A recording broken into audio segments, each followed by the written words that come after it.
Assalamu alaikum. Today we will discuss about the uterine arteriovenous malformation. That is the TOG article that was updated in 4th April 2015.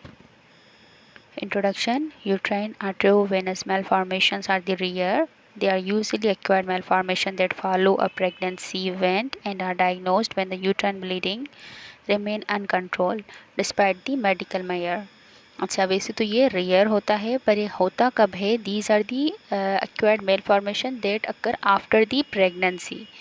Okay, जब pregnancy के बाद patient की complain हो uncontrol uterine bleeding की और हमें कोई काज नहीं मिल रहा हो, ठीक है. And the bleeding caused by these malformation is episodic and torrential, warranting hospital admission and blood transfusion. अच्छा, ये bleeding का पैटर्न कैसे होता है? एपिसोडिक पैटर्न होता है, ठीक है. That required the hospital admission and blood transfusion, ठीक है. अच्छा, आर्टरीवेनस मेलफॉर्मेशन होता क्या है? वेस से आर्टरी से ब्लड आता है कैपिलरीज में, फिर कैपिलरी से जाता है वेन्स में, ठीक है. तो यहाँ पे क्या होता है कि there is a no connection between the arteries and capillaries. There is a abnormal malformation between the arteries and the veins. Okay, जब ये यूट्रस में बनता है तो उसे हम यूट्रस एट्रियोवेनस मेलफॉर्मेशन कहते हैं, ठीक है. अच्छा, incidence and prevalence. Pelvic sonographic examination for the uterine bleeding give the rough incidence of about 4.5%. Okay. Arteriovenous malformation have been overdiagnosed with the increasing use of the ultrasound and the Doppler for the detection. It has been suggested that the lesion detected with the hypervascular and turbulent flow be designed as a uterine venous vascular malformation. अच्छा, होता क्या है कि पहले तो ये diagnosed नहीं होता था ना, बट अब due to the advance technique of the ultrasound and the Doppler, ठीक है, ये हमें डायग्नोज्ड हो जाता है. अच्छा, उस पर कौन सी फाइंडिंग्स मिलती है हमें? हाइपरवस्कुलर एरिया मिलता है यूट्रस पे, ठीक है. तो इस तरीके से डायग्नोज्ड होता है ये. Okay, there is the hypovascular mass with the early filling on the angiography. Angiography पे हमें क्या मिलता है? हाइपरवस्कुलर मास मिलता है, ठीक है. ओके, और हिस्टोपैथो पे भी हमें हाइपरवस्कुलर मास ही मिलता है. Okay, the history of the severe uterine bleeding after the curette in a women of the child bearing age suggested the AV malformation. It is mostly occur after the curette, ठीक है. अगर जब हम टर्मिनेट करते हैं pregnancy को तो उसके बाद इसका रिस्क ज़्यादा हो जाता है, ठीक है. Suspicions would be further raised if the associated with the bulky uterus. अगर पेशेंट हिस्ट्री दे रही है कि मेरा 2 हफ्ते पहले बच्चा ज़ाया हुआ था और हमें फाइंडिंग पे क्या मिल रहा है? बल्कि पल्सेटाइल यूट्रस मिल रहा है और abnormally dilated vessels in the vagina and the pulsation palpable in the adnexal area in a patient with a normal uterine curate and the normal hysteroscopic finding, that is suggested a AV malformation. Okay, all the women of the reproductive age who have the abnormal vaginal bleeding and a negative pregnancy test could potentially have a uterine AV malformation. अच्छा, इसके causes क्या हैं? क्यों होता है? कब होता है? It is mostly occur after the pregnancy and it is mostly diagnosed in the postpartum period or a few months after the spontaneous miscarriage or after the surgical evacuations of the uterus and the terminations of the pregnancy. Acquired AVM are also associated with infection, inflammation, RPOCs, gestational trophoblastic disease, gynecological malignancy, pelvic trauma, and exposure to the diethyl estylbestrol, ठीक है. तो these are the causes and the risk factors for the AV malformation. Okay, pathophysiology and other differential DDs में क्या आता है? Congenital AVM और iatrogenic acquired AVM, enhance myometrial vascularity और sub involutions of the uterus, ठीक है. These are the differential diagnosis.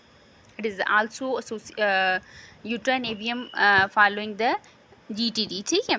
तो ये हम पहले ही पढ़ चुके हैं कि GTD के बाद भी इसका रिस्क इंक्रीज़ हो जाता है. Okay, in the women who have the uterine AVM following the GTD, symptoms were present 88% of the affected women.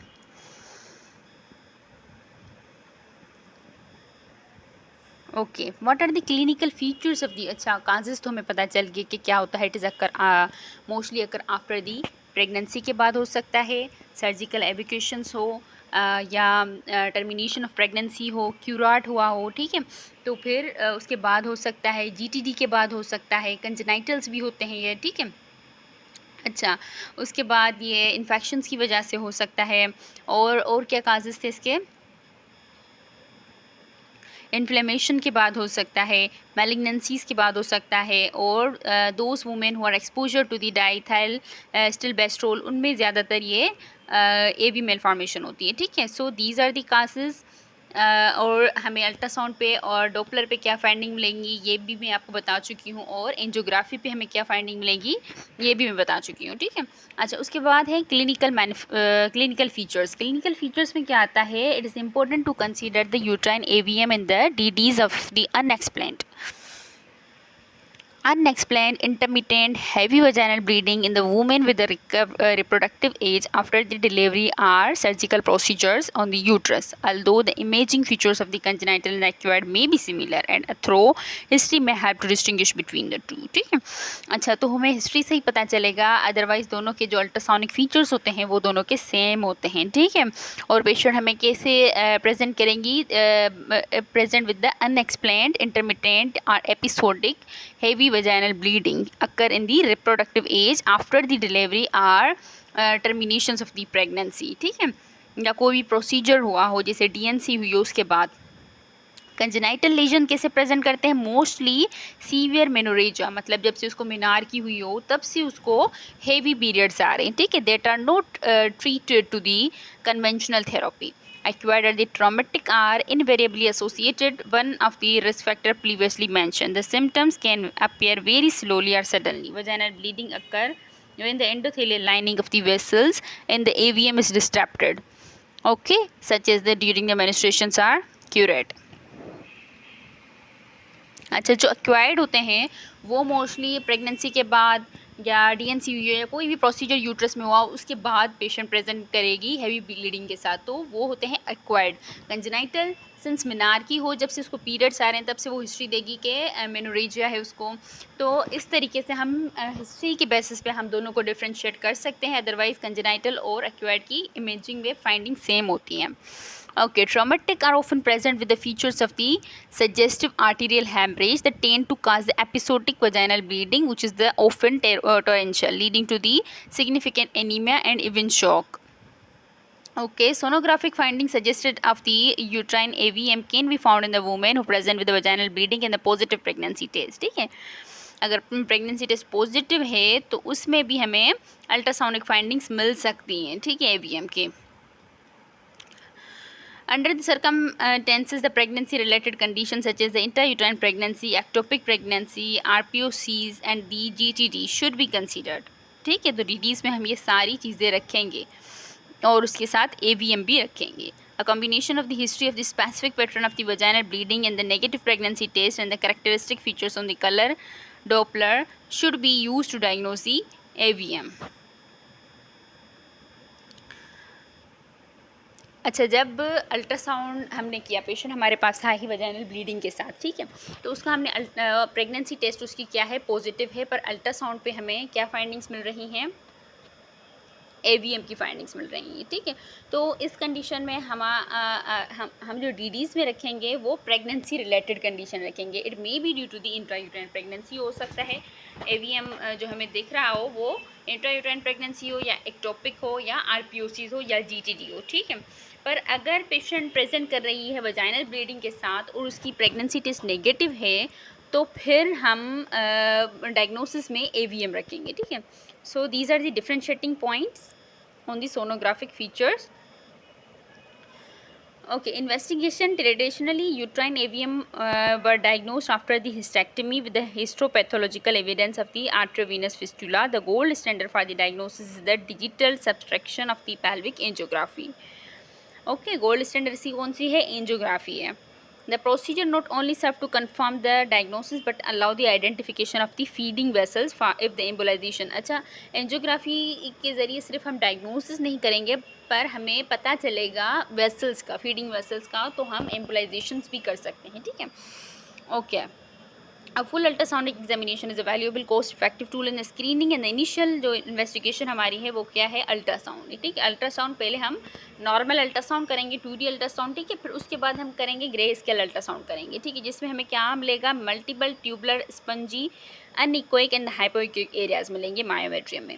उसके बाद हम करेंगे कलर डोपलर। ठीक है, जब हमें ये एरियाज मिल जाएँ तो फिर हम क्या करेंगे, कलर डोपलर करेंगे। कलर डोपलर में हमें क्या मिलेगा, increase vascularity with in the myometrium. ठीक है, often revealing a distinct group of the vessel crossing the myometrium from the arcuate vessel running perpendicular to it into the endometrium। Okay, तो Doppler पे हमें increase vascularity मिलेगी और grey scale पे हमें क्या मिलेगा, हाइपोइक्विक और एनीक्विक स्पंजी मास मिलेगा। Ultrasound and the Doppler features may lead to the suspicions of the uterine AVM, including the increasing vascularity and the arteriovenous stenting. These features are not, however, the pathognomic। ठीक है, अच्छा, identical feature can be seen. अच्छा, ये जो features हैं ये हमें RPOCs retained product of conception में, GTD में एंड प्लेसेंटल पोलिप और वेस्कुलर एंडोमेट्रियल नियोप्लाज्म में भी मिल सकते हैं।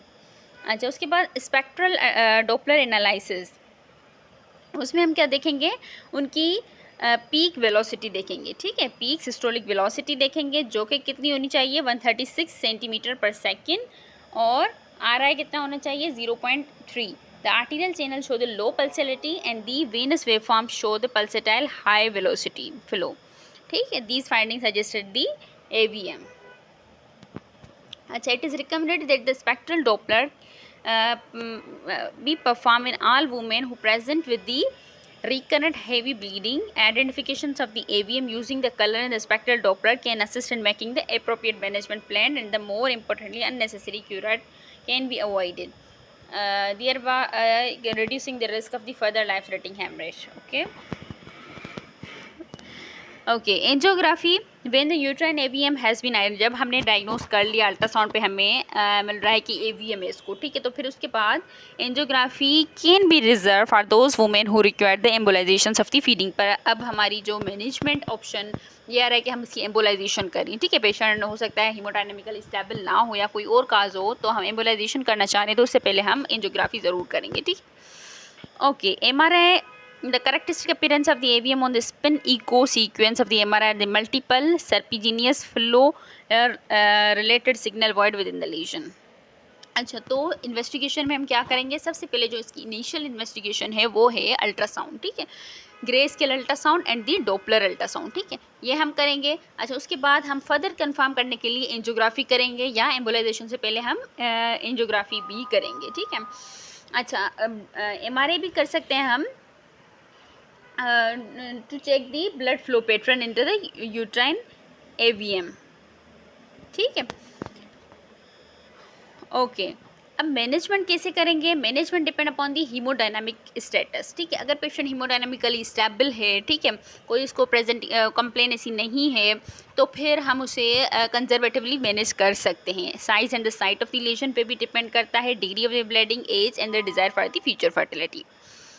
Okay, women who have the potentially life-threatening bleeding and the hemodynamically unstable must be referred for the angiography and the embolization। जो hemodynamically unstable हैं तो फिर हम उनकी एंजियोग्राफी करवाएंगे और फिर एम्बोलाइजेशन के लिए उनको रखेंगे।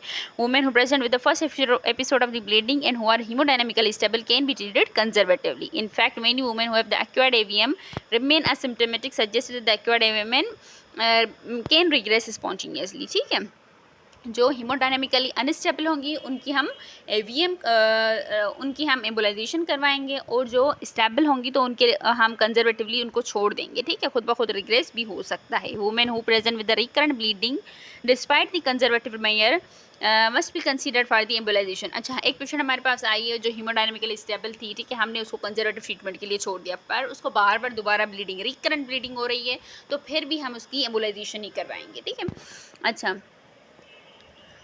और जो हमें डोपलर पे क्या फाइंडिंग्स मिलेंगी जिससे हम सजेस्ट करेंगे कि इसको AVM है, उसमें पीक सिस्टोलिक वॉल्यूम वैल्यू कितनी मिलेगी इसकी, 0.83 से ज़्यादा हो तो उसमें ज़्यादा चांसेस हैं कि हम उसमें एम्बोलाइजेशन ही करें, क्योंकि उससे ही वो ट्रीट होगा, ठीक है। उसका वो मैनेजमेंट क्या होगी उसकी, अगर पीक सिस्टोलिक वेलोसिटी आपको 0.83 से ज़्यादा मिल रही हो तो फिर उसमें हम एम्बोलाइजेशन करेंगे। अगर वो 0.39 से कम हो तो फिर हम उसको कंजर्वेटिवली मैनेज करेंगे, ठीक है।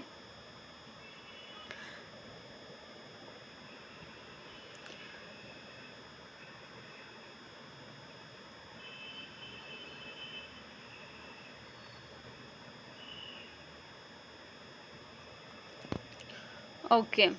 Women with other uterine vascular malformation, subinvolutions of the placental bead, EMV, and the molar tissue of the RPOCs, not requiring the embolization, having the mean PSV of 0.52, ठीक है। ओके, तो अच्छा, इनको 3 groups में divide किया गया है। True uterine AVM first group है, जिसे ट्रू यूट्राइन एवीएम कहते हैं। उसमें होता क्या है, कौन से पेशेंट होते हैं, the patient who are potentially life threatening vaginal bleeding, angiography demonstrated a uterine vascular lesion in the early venous contrast filling, these women require the surgical treatment are the embolization, ठीक है। जिनको life threatening bleeding हो और हमें angiographic finding भी suggest कर रही हो कि इसको एवीएम ही है, तो these are the true uterine AVM. और सेकंड ग्रुप क्या है, यूट्राइन नॉन एवीएम, ठीक है। इसमें क्या होता है कि patient present with the heavy bleeding, colour Doppler show the vascular malformation but angiography fail to demonstrated it, ठीक है। मतलब कलर डोपलर पे फाइंडिंग्स जो आ रही होती हैं उसके हिसाब से तो उसको एवीएम है, पर जो डोपलर पे हमें फाइंडिंग मिल रही होती है उसके हिसाब से उसको एवीएम नहीं है। तो these patients require the surgical treatment are the embolisations and were to have So these women only required the embolization when there was a heavy uncontrolled vaginal bleeding and were thought to have the uterine non-AVM, ठीक है। अगर उनको heavy bleeding है तो हम embolization तो करेंगे, but these group of the patients are having the uterine non-AVM। Okay, third group जो है वो है यूट्राइन वस्क्यूलर मेलफॉर्मेशन, ठीक है। These patient have the mild to moderate bleeding, ultrasound demonstrated a vascular malformation but angiography was not perform in this patient. इन patients में हम angiography करते ही नहीं हैं, hence it is not clear has to whether have the true AVM और non AVM, ठीक है। तो फिर ना तो ये नॉन एवीएम में आते हैं, ना ही हम इसको ट्रू यूट्राइन एवीएम कह सकते हैं। These patients are treat conservatively और these lesions are called the uterine vascular malformation, okay। तो इनको ग्रुप्स में डिवाइड किया गया है। Management depend upon the haemodynamically status और साइट ऑफ द लेशंस। अगर पेशेंट हीमोडायनामिकली स्टेबल है तो फिर हम कंजर्वेटिवली मैनेज करेंगे उसको, पर उसके बाद भी पेशेंट को रिकरेंट ब्लीडिंग होती है तो फिर हम उसको एम्बोलाइजेशन के लिए रखेंगे। एम्बोलाइजेशन से पहले हम एंजियोग्राफी ज़रूर करेंगे, ठीक है। अच्छा, अगर पेशेंट हीमोडायनामिकली अनस्टेबल है, उसको हैवीली लाइफ थ्रेटनिंग ब्लीडिंग है, तो फिर उसको हम डायरेक्टली ही एंजियोग्राफी करके एम्बोलाइजेशन के लिए रखेंगे, ठीक है। और अच्छा, एक और तरीके से भी हम इसको डायग्नोस करते हैं, जब हमें डॉपलर पे पीक सिस्टोलिक वेलोसिटी 0.83 से ज़्यादा हो तो फिर these patients are required the embolisation, ठीक है। अच्छा, उसके बाद इसको 3 ग्रुप्स में डिवाइड किया गया है। जो पहला ग्रुप है वो है ट्रू यूट्राइन एवी मेलफॉर्मेशन, जिसमें अल्ट्रासाउंड पे भी और एंजियोग्राफी पे भी, दोनों पे डायग्नोस होता है कि इसको वस्कुलर मेलफॉर्मेशन है, ठीक है। तो these patients are requiring the embolizations and having the presenting complaint is that they have the life threatening vaginal bleeding, ठीक है। और दूसरा ग्रुप आता है जिसमें पेशेंट की कंप्लेंट होती है हैवीली ब्लीडिंग, अल्ट्रासाउंड के थ्रू अल्ट्रासाउंड की जो फाइंडिंग होती है उसके हिसाब से उसको एवीएम है, but angiographic finding does not suggest that they have the AVM. So these groups of the patients are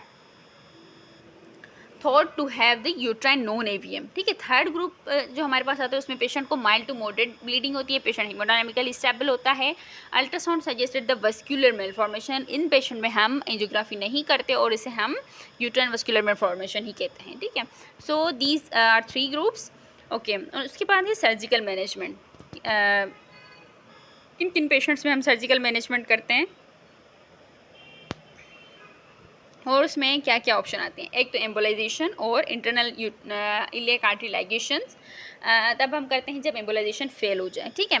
और जो कंजेनाइटल एवीएम होता है उसमें हम सर्जिकल ट्रीटमेंट करते हैं, उसमें हम क्या करते हैं, complete excisions of the nidus. If it is not to complete exercise then there is a chances of the regrowth again and merely the ligating of the feeding vessels without, अगर हम सिर्फ फीडिंग वेसल्स को ligate करेंगे, उसको exercise नहीं करेंगे, तो उसमें भी चांसेस हो सकता है due to the collateral circulation there is a rapid growth of the AVM. Okay, hysterectomy सबसे ज़्यादा डेफिनेटिव ट्रीटमेंट है इसका, ठीक है, highly effective in the permanent treatment of the uterine AVM. Okay, acquired AVM developed following the previous surgical uterine curate. They found uterine artery embolization 59% to be the most commonly used therapeutic option followed by the hysterectomy. ठीक है, सबसे जो most commonly treatment use किया जाता है वो है uterine artery embolization, ठीक है। The reported a recurrence rate of the symptoms in the 70% of the women following the initial uterine artery embolization, ठीक है। अच्छा, लेप्रोस्कोपी का इतना रोल नहीं है क्योंकि इसमें ब्लीडिंग के चांसेस ज़्यादा होते, तो लेप्रोस्कोपी का इतना रोल नहीं है, ठीक है। अच्छा, uterine curate could result in the torrential hemorrhage because the thin layer of the endometrium overlying the malformation can be easily disrupted. This should therefore be avoided. In the presence of the RPOCs and the surgical evacuations would normally result in the resolutions of the coexisting uterine AVM. If the massive blood loss is anticipated in the woman with the suspected AVM and the retained product of the conception, it may be the preferable to refer those women with the unit with the facilities for the embolization, ठीक है। अगर patient को RPOCs है, ठीक है, तो फिर हम सर्जिकल एविक्यूशन करेंगे और AVM होगा भी तो उसके साथ, तो वो रिजॉल्व खुद ब खुद हो जाएगा। पर अगर पेशेंट मैसिवली ब्लीड कर रहा है और उसको RPOCs भी है और उसके साथ AVM भी है, ठीक है, तो फिर हम उसको बेहतर यही है कि फिर हम उसको रेफ़र करें इन पेशेंट्स को फॉर दी एम्बोलाइजेशंस के लिए। ओके, मेडिकल मैनेजमेंट में क्या आता है, क्या क्या दे सकते हैं, मिथाइल एर्गोनोवाइन मिलेट दे सकते हैं, ठीक है, और डेनाजोल दे सकते हैं 12 वीक्स के तक इसको, अगर एम्बोलाइजेशन फेल हो जाए। OCPs दे सकते हैं हम, और उसके बाद GnRH भी दे सकते हैं और मीड्रोक्सीप्रोजेस्टेरोन भी दे सकते हैं। These are the treatment medical management, ठीक है। अच्छा, उसके बाद ट्रांस कैथेटर एम्बोलाइजेशन, वो भी हम करते हैं इन पेशेंट्स में जब they maintain haemodynamically stable. Uterine artery embolisation is indicated if the bleeding persistent to the degree that the blood transfusion are required to maintain the hemodynamical stable, and in the women who have the recurrent episode of the bleeding and require the repeated acute hospitalization. This is preferred over the surgical management owing towards the immediate minimal invasive and the fertility sparing benefit. अच्छा, कौन सा agent इसमें use करते हैं, polyvinyl alcohol और tissue glue and butyl cyanoacrylate agents are use for the embolisation, ठीक है। Okay, अच्छा, इनमें कॉम्प्लिकेशन क्या हो सकती है, पेल्विक पेन हो सकता है पोस्ट एम्बोलाइजेशन पीरियड्स में that are relieve with simple analgesia, और पेरिएनल स्किन स्लफिंग हो सकती है, रेक्टोवेजाइनल फिस्टुला भी बन सकता है, neurological deficit. Okay, so there is the neurological deficit in the lower extremities could result from the accidental embolizations of the internal iliac artery with the use of the glue as embolic agent. Okay, another method is the balloon occluded retrograde transvenous obliteration. It is performed in which the medical therapy are the fail, and the uterine arterial embolizations also cannot be performed because of the technical challenges. So it can be performed by using the injection of the sclerosant. Okay, what are the impact of the fertility in the pregnancy? Since the arterial embolization is a selective process, the ovarian circulation is not affected, and the menstrual cycle and the fertility expected to the return to the pre-treatment level in the vast majority of the cases. The choice of the embolic agent does not impact on the future fertility. The clinical presentation and the perhaps the size of the lesions are more important than the embolic agent is determining the future fertility, ठीक है। तो it means article embolisation के बाद भी patient को की fertility पे या उसकी मेंस्ट्रुअल साइकिल पे कोई इफेक्ट नहीं पड़ता, ना ही उसे फर्क पड़ता है कि आप कौन सा एम्बोलिक एजेंट यूज़ कर रहे हैं, ठीक है। बाकी उसके कुछ कॉम्प्लिकेशंस हैं एम्बोलाइजेशन की, वो है प्लेसेंटा एक्रीटा हो सकता है इन पेशेंट्स में, मिसकैरेज का रेट इंक्रीज़ हो सकता है, प्रीटर्म लेबर का इंक्रीज़ हो सकता है, और उनके मेंसेस रिज्यूम हो जाते हैं विदिन 2 to 5 मंथ में। ठीक है। It is recommended that the women who have successfully been treated with the uterine AVM undergo the ultrasound। अच्छा, जब वो कंसीव करना चाह रही हैं तो बेटर यही कि आप उसका पहले एक अल्ट्रासाउंड या डॉपलर करवा दो, या अल्ट्रासाउंड डॉपलर करवा दो या और MRI करवा दो। ठीक है, before the pregnancy। The absence of the uterine ruptures in the women who labor following the treatment of the AVM should provided the confidence in recommending a normal vaginal delivery। ठीक है, तो उसमें normal vaginal delivery की भी कोई contraindication है, अगर उसने एम्बोलाइजेशन करवाया है तो उसमें कोई ये नहीं है कि उसका यूट्राइन रप्चर का चांस इंक्रीज़ हो जाएगा। ठीक है, वो नॉर्मल डिलीवरी भी करवा सकती है। Okay, uterine AVM are the rare cause of the uterine hemorrhage. The vast majority resolve spontaneously with the medical treatment. The remaining cases normally respond to the conservative management option. Uterine AVM have the potential to cause the life-threatening hemorrhage, despite which, with the availability of the uterine artery embolization, hysterectomy is really required to stem the bleeding. Normal menstrual cycle and the fertility is restored in the vast majority of the women with this condition. Okay, so that's all.